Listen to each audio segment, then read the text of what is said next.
আসসালামু আলাইকুম প্রিয় সুধী, ঈদ মুবারক। একটি দুর্ঘটনা হতে পারে আপনার জীবনে সারা জীবনের জন্য একটা পরিবারের কান্না।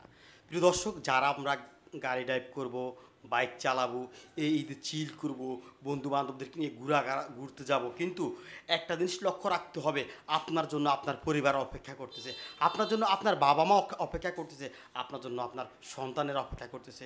হয়তো এই ঈদে আপনি ঘোরাফেরা করার জন্য বের হয়ে গেছেন গাড়ি নিয়ে, অথচ এমন একটা দুর্ঘটনা ঘটলো যেটাতে আপনার প্রাণ চলে গেল। প্রিয় দর্শক, মনে আছে আপনাদের যে গত পরশু একটি দুর্ঘটনায় এক পরিবারের তিনজন ভাই পৃথিবীর মায়া ত্যাগ করে চলে গেছেন। তাদের পরিবার চলতেছে এখন শোকের মাতাম। প্রিয় দর্শক, তাই আমি সবাইকে অনুরোধ করব, যে যার জায়গা থেকে সবাই সতর্কতা অবলম্বন করে চলাফেরার চেষ্টা করবেন। যে যার জায়গা থেকে সর্বোচ্চ যেভাবে চললে আপনার দ্বারা একটা দুর্ঘটনা ঘটবে না সেদিকে লক্ষ্য রাখতে হবে। প্রিয় দর্শক, সবাই ঈদ হোক আনন্দের, ঈদ হোক হাসি খুশির।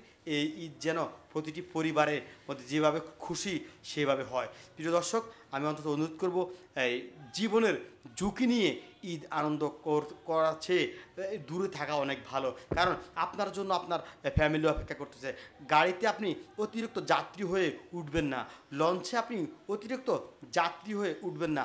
আমরা দেখি ট্রেনের উপরে অনেক সময় ঝুঁকিপূর্ণভাবে মানুষ লোডকে উঠে বাড়িতে যাওয়ার জন্য চিন্তা ভাবনা করে। তাই আমি সবার কাছে অনুরোধ করব, ঝুঁকিপূর্ণ যেই বহন সেখানে থেকে এড়িয়ে চলুন। এবং কিছু অসাধু লোক আছে, তারা কিন্তু গাড়ির টিকিট এখন বেশি নিচ্ছে। তাই আমি গভর্নমেন্টকে অনুরোধ করব যে আপনারা এগুলো তদারকি করেন। প্রতিটি গাড়ি, বিশেষ করে গাড়ির টিকিটের দাম নিয়ে আসলে ক্রেতাদের অনেক ক্ষোভ।